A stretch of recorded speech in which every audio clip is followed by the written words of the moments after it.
அதே போல வர இருக்கிற 2026 தேர்தலில் இங்க நிற்கிறவரே மக்கள் மத்தியில் பெரும் ஆளுமையாக திகழ்ந்து கொண்டிருப்பவர், உங்களுக்கெல்லாம் ஏழை எளிய மக்களுக்கெல்லாம் செய்யக்கூடிய ஒரு சுபாவத்தை பெற்றவர் இங்க நிற்பதற்கு தயாராக இருக்கிறார். அவரை பயன்படுத்திக் கொள்ள வேண்டும். நீங்கள் எல்லாம் பயன்படுத்திக் கொண்டு இந்த 2026 சட்டமன்ற தேர்தலில் வாக்களித்து பெருவாரியான வாக்கு வித்தியாசத்தில் வெற்றி பெற செய்வீர்களேயானால்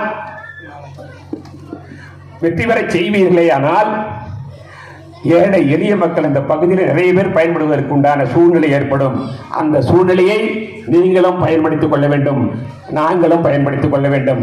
ஆட்சி அமைவது 2026 எடப்பாடியார் தலைமையில், எடப்பாடியார் அம்மாவுடைய ஆட்சியில் முதலமைச்சராக வருவார்.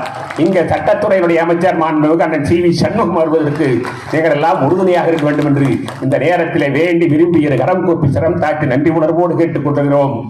அதே போல இப்ப மக்களுடைய மனநிலை எல்லாம் மாறி இருக்கிறது. இப்ப 3 நாளைக்கு முன்ன மு.க. ஸ்டாலின் வந்தார். மு.க. ஸ்டாலின் எங்க வந்தாரு? கடலூருக்கு போறார், நலத்திட்டம் கொடுக்கறதுக்கு. கடலூருக்கு சில அரசாங்க பங்கனுக்கு போறார். நெய்வேலியில தங்கிட்டு நெய்வேலியிலிருந்து கடலூர் வழியா கார் மார்க்கமா போறார். அப்ப திராவிட முன்னேற்ற கழகத்தை சேர்ந்த அமைச்சர்கள் அவர் போகும்போதே அங்க வந்து சொல்லணும், நாங்க ஏழை தாய்மாரெல்லாம் அங்க நிக்கிறோம், எங்க பசங்களுக்கு ஒரு திருமணத்தை நடத்தி வச்சுட்டு போங்க, நாங்க திருமணம் நடத்துவதற்கு தயாராக இருக்கிறோம் அப்படின்னு சொல்ற மாதிரி ஒரு போட்டோ ஷூட் பண்றதுக்கு. அதாவது ஸ்டாலின் வந்து போயிட்டே இருப்பாரு, அங்க ஜனால பாக்குறாரு, பார்த்த உடனே அங்கேயே ஒரு கல்யாணம் பண்றாரு. அந்த நிலைமையை உருவாக்க வேண்டும் என்பதற்காக அங்க இருக்கிற அமைச்சர் ஏற்பாடு செய்கிறாரு. கல்யாணம் நடப்பதற்குண்டான சூழ்நிலையை தேர்ந்தெடுக்கின்ற ஆள் வந்து நரிக்குறவ இனத்தை சேர்ந்தவர்களை, மணமகனையும் மணமகளையும் நரிக்குறவ இனத்தை சேர்ந்தவங்க அவங்க 2 பேருமே, அவங்கள்ட்ட வந்து நிக்க வச்சிடறாரு. இவர் ஸ்டாலின் கரெக்டா வராருன்ற முதல்ல சொல்லிடுறாங்க, இந்த இடத்துல நீங்க நிக்கணும், நீங்க இறங்குனீங்கன்னா அவங்க கரெக்டா நிற்பாங்க, அவங்க பேசுவாங்க, எங்களுக்கு நாங்க இல்லாதப்பட்டவங்க, எங்களை வந்து நீங்க தாலி எடுத்து கொடுங்க அப்படின்னு சொல்லுவாங்க. நீங்க அப்படி டக்குன்னு நின்னீங்கன்னா பரவாயில்ல, வழியில போகும்போதே ஒரு கல்யாணத்தை நடத்தி வச்சுட்டு போறாரு முதலமைச்சர்னு ஒரு நாளைக்கு தலைப்புச் செய்தி வரும் அப்படின்னு சொல்லி அவரும் வராரு. அந்த மக்களும் ஐயா எங்களுக்கு வந்து எங்க ஏழை குழந்தைக்கு தாலி எடுத்து கொடுத்துட்டு போங்கன்னு சொல்றாங்க. உடனே இறங்குறாரு, அவரும் போறாரு, தாலியும் எடுத்து கொடுக்குறாரு. பையன் தாலியும் கட்டுறான், காலில் விடுறான். காலில் விழுந்து எழுந்த உடனே மணமக்கள் வாழ்கன்னு சொல்றான். எல்லாரும் மணமக்கள் வாழ்கன்னு சொல்லி அடுத்த நிமிஷமே என்ன சொல்றான்னா, புரட்சி தலைவி அம்மா வாழ்க, புரட்சி தலைவர் எம்ஜிஆர் வாழ்கன்றான். ஸ்டாலின் எதிரியே, அதாவது ஸ்டாலினே அதிர்ச்சி அடிச்சுட்டாரு. என்னடா இது, நம்ம கல்யாணம் பண்ணி வைக்கிறோம், புரட்சி தலைவி அம்மா வாழ்கன்னு சொல்றான், புரட்சி தலைவர் எம்ஜிஆர் வாழ்கன்னு சொல்றானேன்னு கடுகடுப்பாய் அதிகாரிகளை கூட்டு அந்த பங்கன் முடிஞ்ச உடனே கேட்கிறாரு, என்னையா இது மாதிரி பண்ணிட்டீங்க அப்படின்னு கேட்கிறாரு. அதுக்கு அதிகாரிகள் சொன்ன விளக்கம், என்ன சார், நாங்க என்ன சார் பண்றது, நாங்களும் எவ்வளோ ட்ரெயின் அப் பண்ணி தான் கொண்டாந்து நிறுத்தணும், நம்ம பழக்க தோஷம் போல இருக்குது, அவன் வழக்கமாவே அதிமுக ஆதரிக்கிறவன், அதனால அதிமுகன்னு சொல்றான் அப்படின்ற ஒரு நிலைமை இன்றைக்கு தமிழ்நாட்டு மக்களிடையே இதே நிலைமை தான் இருக்குது. தமிழ்நாட்டு மக்களிடத்துல மாற்றம் இருக்கிறது. அந்த மாற்றத்தை பயன்படுத்திக் கொள்வதற்கு நாங்கள் கட்சிக்காரர்கள் தயாராக இருக்கிறோம். நீங்கள் எல்லாம் உறுதுணையாக இருக்க வேண்டும். வர இருக்கிற தேர்தலில் அவன் வச்சுங்கிற பணத்தை உங்களுக்கு கொடுப்பான் கொண்டாந்து. கண்டிப்பா தயவு செய்து இந்த முறையும் நீங்க ஏதோ ஒரு 500,000க்கு தயவு செய்து ஏமாந்துடாதீங்க. சட்டமன்ற தேர்தலில் ஓட்டு போட்டீங்க, எங்களுக்கெல்லாம் ஒரு மரியாதை ஏற்படுத்தி கொடுத்தீங்க. சட்டமன்ற தேர்தலில் கூட்டணி கட்சி வேட்பாளரை நிறுத்தினாலும் கூட அவர் வெற்றி பெறுவதற்கு காரணமாக இருக்கின்ற சூழ்நிலை இந்த பகுதி மக்கள் ஏற்படுத்தி கொடுத்திருக்கிறீர்கள் என்பதை இந்த நேரத்தில் நாங்கள் எல்லாம் பெருமையோடு சொல்லிக்கொள்ள ஆசைப்படுகிறோம். ஆக சட்டமன்ற தேர்தலில் எப்படி நீங்கள் வெற்றியாக சொல்கிறீர்களோ அதே போல இப்ப வர இருக்கிற சட்டமன்ற தேர்தலில் நீங்கள் எல்லாம் அனைத்து இந்திய அண்ணா திராவிட முன்னேற்ற கழகத்திற்கு ஆதரவாக இருக்க வேண்டும். இரட்டை இலை சின்னத்திற்கு வாக்களிக்க வேண்டும். அவர்கள் கொடுக்கின்ற பணத்தை, கொள்ளையடித்திருக்கிற பணத்தை வாங்கி வைத்துக் கொள்ளுங்கள். ஒரே ஒரு உதாரணத்தை சொல்லி விடைபெறலாம் என்று நினைக்கிறேன். எவ்வளவு தொகை கொள்ளடிக்கிறான்னு பாத்தீங்கன்னா, இப்ப இன்னும் 2 மாசத்துல மின்சாரம் வராது.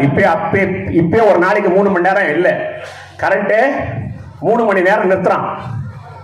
இப்படி கொஞ்ச நாள் 10 நாள் போன உடனே 4 மணி நேரம் நிறுத்துவான். இன்னும் ஒரு 10 நாள் போன உடனே கரெக்டா அந்த கோடை காலத்துல ஒரு 6 மணி நேரம் கரண்ட்டை அவனே நிறுத்துவான். மக்களுடைய மனநிலை, என்னையா இந்த கரண்ட்டை கொடுக்க மாட்டான் அந்த ஆளு, அப்படின்னு சொல்ல அவன் டிவியில போடுவான். மின்சாரம் பற்றாக்குறை, கோடைக்காலத்தை சமாளிப்பதற்கு 3000 மெகாவாட் மின்சாரம் எங்களுக்கு தேவைப்படுகிறது, அந்த 3000 மெகாவாட் மின்சாரத்தை வாங்குவதற்கு நாங்கள் டெண்டர் கோரியிருக்கிறோம் சொல்லுவோம். இது எல்லாமே திராவிட முன்னேற்ற கழகத்தில் ஒரு பெரிய நாடகம். அவன் சொன்ன உடனே மக்கள் என்ன சொல்லுவான், எந்த விலையாவது கொடுத்து எதனா கரண்ட் வாங்கி எங்களுக்கு குடியா அப்படின்ற ஒரு நிலை மக்கள் மத்தியில் உருவாகணும்.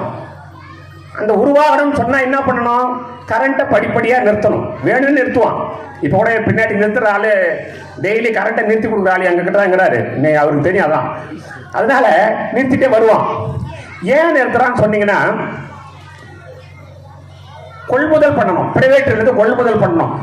3000 மெகாவாட்னா 7,20,00,000 யூனிட் தேவை.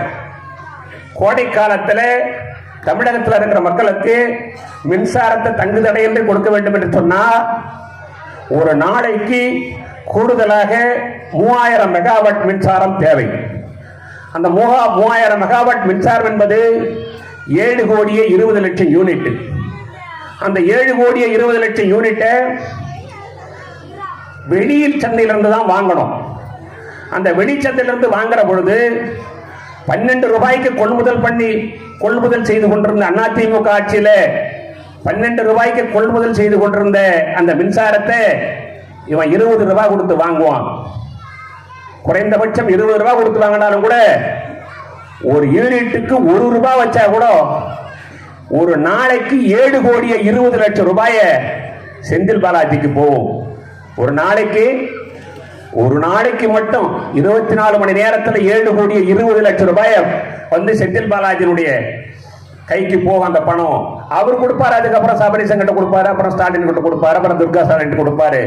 இந்த பணத்தெல்லாம் சேர்த்து வச்சிருந்து, இந்த கொள்ளையடிக்கிற பணத்தெல்லாம் சேர்த்து வச்சிருந்து வர இருக்கிற தேர்தலில் உங்ககிட்ட கொடுப்பாங்க. தயவு செய்து பணத்தை வாங்கிக்கங்க. உங்க உள்ளாட்சி தேர்தலில் எங்களை எல்லாம் செலவு செய்ய வச்சு விட்டு நீங்கள் எல்லாம் ஓரம் கட்டினீங்களா, அது மாதிரிலாம் பண்ணாதீங்க தயவு செய்து. இப்போ வந்துக்கிறவன் யாருன்னா உங்களை வந்து திரும்பி பார்க்குறானா பாருங்க, கவுன்சிலரா, மாவட்ட கவுன்சிலரா, யாராவது திரும்பி பார்க்குறானா? இன்றைக்கு விழுப்புரம் மாவட்டத்தை பொறுத்தவரையில் தமிழகத்தில் இருக்கிற எல்லா மாவட்டங்களை காட்டிலும் விழுப்புரம் மாவட்டத்தில் பொறுத்த மட்டும் அன்றாடம் ஜனங்களுக்கு நலத்திட்ட உதவி கொடுத்துக்கிட்டே இருக்கிறாங்க. டெய்லி பேப்பர் பாருங்க, டெய்லி சிவி சண்முகம் அவர்கள் நலத்திட்டம் கொடுத்தாரு, வானூர்ல கொடுத்தாரு, விக்கிரவாண்டியில கொடுத்தாருன்ற நிகழ்ச்சி வந்து கொண்டே இருக்கிறது. திமுக காரன் எங்கன்னா நலத்திட்டம் கொடுத்துருக்காங்க, தயவு செய்து சொல்லுங்க. திமுக காரன் இது மாதிரி வேலை செய்யறதே இல்லை. அண்ணா திமுக தான் இந்த செலவெல்லாம் வைக்கிறது எங்களுக்கு. ஆக தயவு செய்து பெரியவர்களே, இது நன்றி உரை, அதனால அதிகமாக பேசக்கூடாது. ஆக இப்படிப்பட்ட சிறப்பான கூட்டத்தை தெற்கு ஒன்றிய கழகத்தின் சார்பாக ஏற்பாடு செய்து கொடுத்திருக்கிற அருமை சகோதரர் நடராஜன் அவர்களுக்கும், இந்த நிகழ்ச்சியிலே பங்கு பெற்றிருக்கிற அனைத்து தலைமை கழக நிர்வாகிகளுக்கும், அருமை சகோதரர் செஞ்சியார் அவர்களுக்கும், தலைமை கழகத்துடைய பேச்சாளர் அவர்களுக்கும்